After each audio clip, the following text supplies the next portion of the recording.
two, one. Hey friends, Emily and Tim here. We are excited to walk you through a little project that we put together in about 12 hours to show you how we took a concept from start to finish as far as getting a story out there. And granted, the story is whimsical, doesn't really have too many objectives other than to showcase the tools. And in fact, this story might be in your community right now for you to go play with as a trial story because that's what we designed it for, to be a trial, to be fun and whimsical. It's all about showing you guys how we storyboarded and the tools that we used. Tim here is going to show you an online tool because we worked remotely. Tim is in a completely different country to where I am. So we used Miro to be able to draft the storyboard for this particular experience. But if you are there in the Create-a-thon, you have everything from post-it notes to butcher's paper to flip charts to be able to draw out your Miro board-esque storyboard as you go forward. Yeah, so without further ado, let's get started.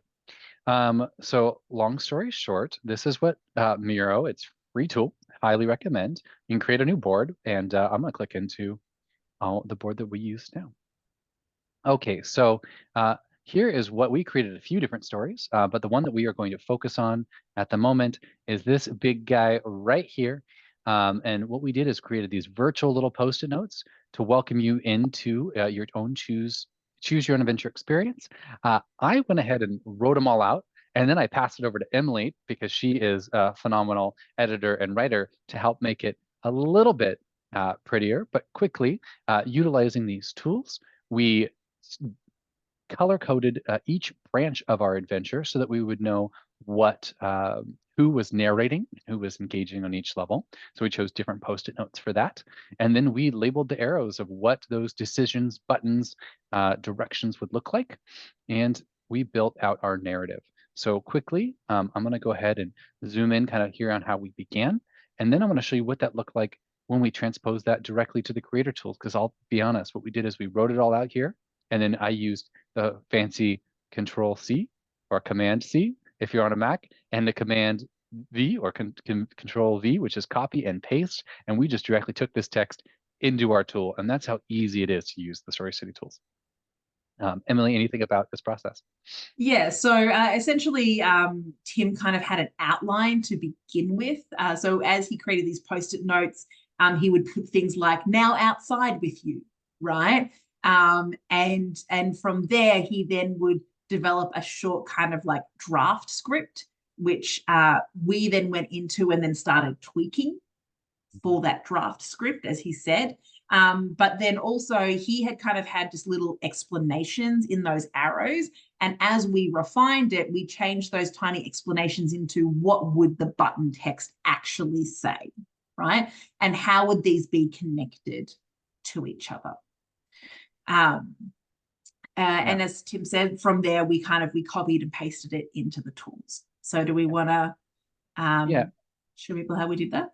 Yeah, absolutely. And then what last thing I'll say is we talk a lot about in some of our other little workshops, how the text isn't supposed to be super long. And so I didn't write it out in like a Word document and then transpose it here. I just wrote it out in these post-it notes. Because at the end of the day, if it started getting super text heavy, probably needed to cut it back because you've only got 2 or 3 minutes in each location for a branching narrative like this, both of people's attention. So wanting to keep that short and simple is super important. But you can kind of see our flow here. And if we come up to our chapter stories, very directly, you can see that this is where, welcome, we're excited to have you. As you look at welcome, we're excited to have you, that is exactly kind of what we started with in this space. So we click into that tool, go into the edit the contents.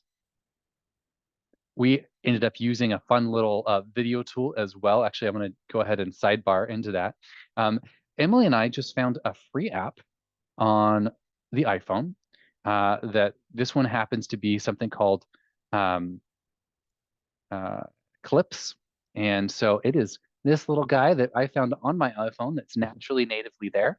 it gave us a fun background. And so you will see as we click into each of these, we read the script and we filmed ourselves and we just moved the phone into a different spot and the background changed automatically. It could be simple and easy, folks. It doesn't have to be a complicated tool to have some fun and whimsicalness. Now, ours is all about exploring a city, so we chose a fun cityscape of monuments around the world to be our background. And what might be very interesting for you to know is that if Tim scrolls down on this page here, and you see that there's an audio in here as well, that audio we pulled from the video.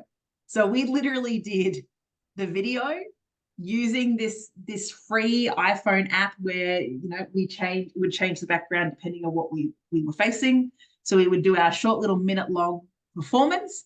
We would then take that, cut it, and put it into audio so that a person could either watch that video, or if they wanted to look around as we were narrating, they could just listen to the audio for that piece instead.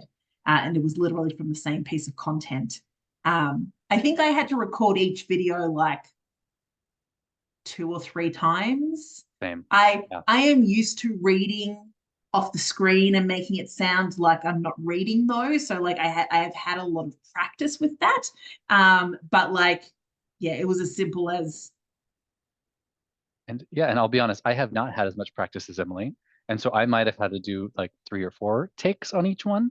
But at the end of the day, I realized it was about having fun and about creating something that other people could experience that fun with. So don't take yourself too seriously. Enjoy the process and know that like the goal is you're creating something for people to enjoy, right? And so please enjoy our trial story if it's in your city. What I will say about the audio stripping, I just Googled tool to strip MP3 from MP4. That was it. And I downloaded it and I just stripped the audio out of it. It took me a total of like maybe 0.5 seconds per video. Like the tool was incredibly efficient and it was just simple to pull off the internet. So there are a lot of tools out there. So again, don't overthink, what tools am I using? How am I doing all these different pieces? If you can transform an MP4 into an MP3, you're doing a great job. But that being said, we wanted to show you how we took this tool on the Miro, right? And we captured and transposed this experience. So I believe this is the welcome chapter. And so if you look super closely, you will see that it says, this is a demo story that you'll play with in the functionality of the app. And to show you that we're not lying and I just copied and pasted it, we said, welcome to your experience. This is a demo story that you'll get to play with in functionality of the app. So we just copied and pasted that information right here, and we just reformatted it a little bit, right, to help Readability. readability, because no one likes to look at a solid block like it appears here, but it gave us an amazing quick outline to be able to utilize. And our audio matches the words, and it is directly copied and pasted. And then each of these different spaces really helped us choose what our buttons were and what our choices were. So when we come back into this creator tool, we go back into the hub, you'll see that, again, to familiarize yourself with those tools, we have another workshop that'll dive deeper into this, but you have the blue buttons that pop out of here of which one would you like to choose. And on our connections and requirements, those are our 2 outgoing pieces for you. So how hungry are you? If you're not very hungry, you get to choose Tim's. If you're super hangry, you get to choose Emily. And if you're not very hungry, you had 0% hanger, you got to come with me. And that is how we indicated the beginning of that journey and leading to 2 very different locations for you. But that's how we took our ideas into play. Emily, anything to add? And each of these post-it notes were a new chapter. So for example, the first pink one was 1 new chapter in the list. The second 2 pink ones were 2 new chapters in the list. And then they branched. And so we would just add in a chapter per piece. Piece. Yeah, and one of the pieces that I am a very visual individual, and so this also helped me as I was going back to edit to make sure everything was connected properly.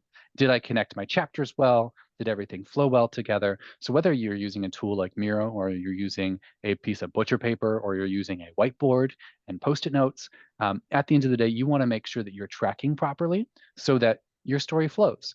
And I will be honest, the more endings that you have, we did this in 12 hours. We also are super whimsical, and one of these stories is you accidentally peeking in a window and seeing my grandma Sharon doing some hot yoga. Like the endings got crazy, um, but at the end of the day, we were able to kind of keep everything as linear as possible when breaking this up.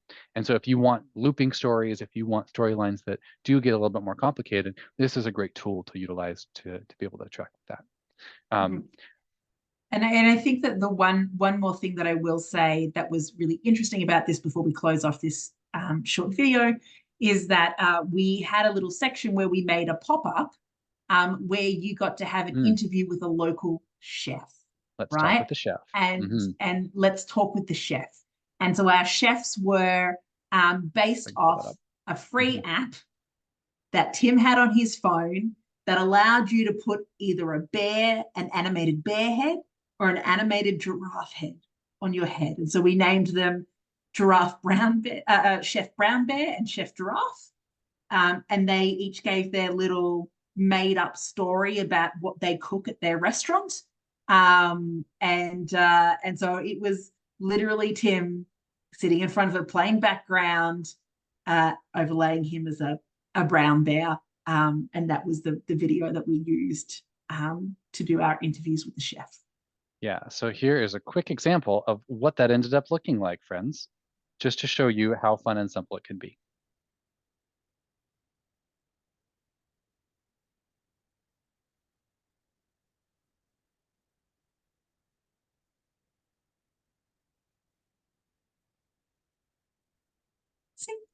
Simples. Right? And it only lasts like 50 seconds. I like that you gave yourself hooves. You put socks on your hands, gave yourself little hooves. You had like a little, a little shirt that matched the kind of the color of the giraffe on the top. Like this was just stuff you pulled from your closet. Quite honestly, friends, at the time, this is stuff I pulled out of a suitcase because I was in the middle of a move from one of my old place to moving in with my partner. And if I could do it out of a suitcase, I bet you can do it over the course of a weekend, having access to everything in your home. And it's And it gives you a draft that you can tweak and improve on and get better the more you go. But I think that the reason why we wanted to do this workshop is that you don't need to overthink it. You can have fun, you can experiment, you can play with things that you haven't normally played with before. And there are tools that are free at your disposal to help you be successful.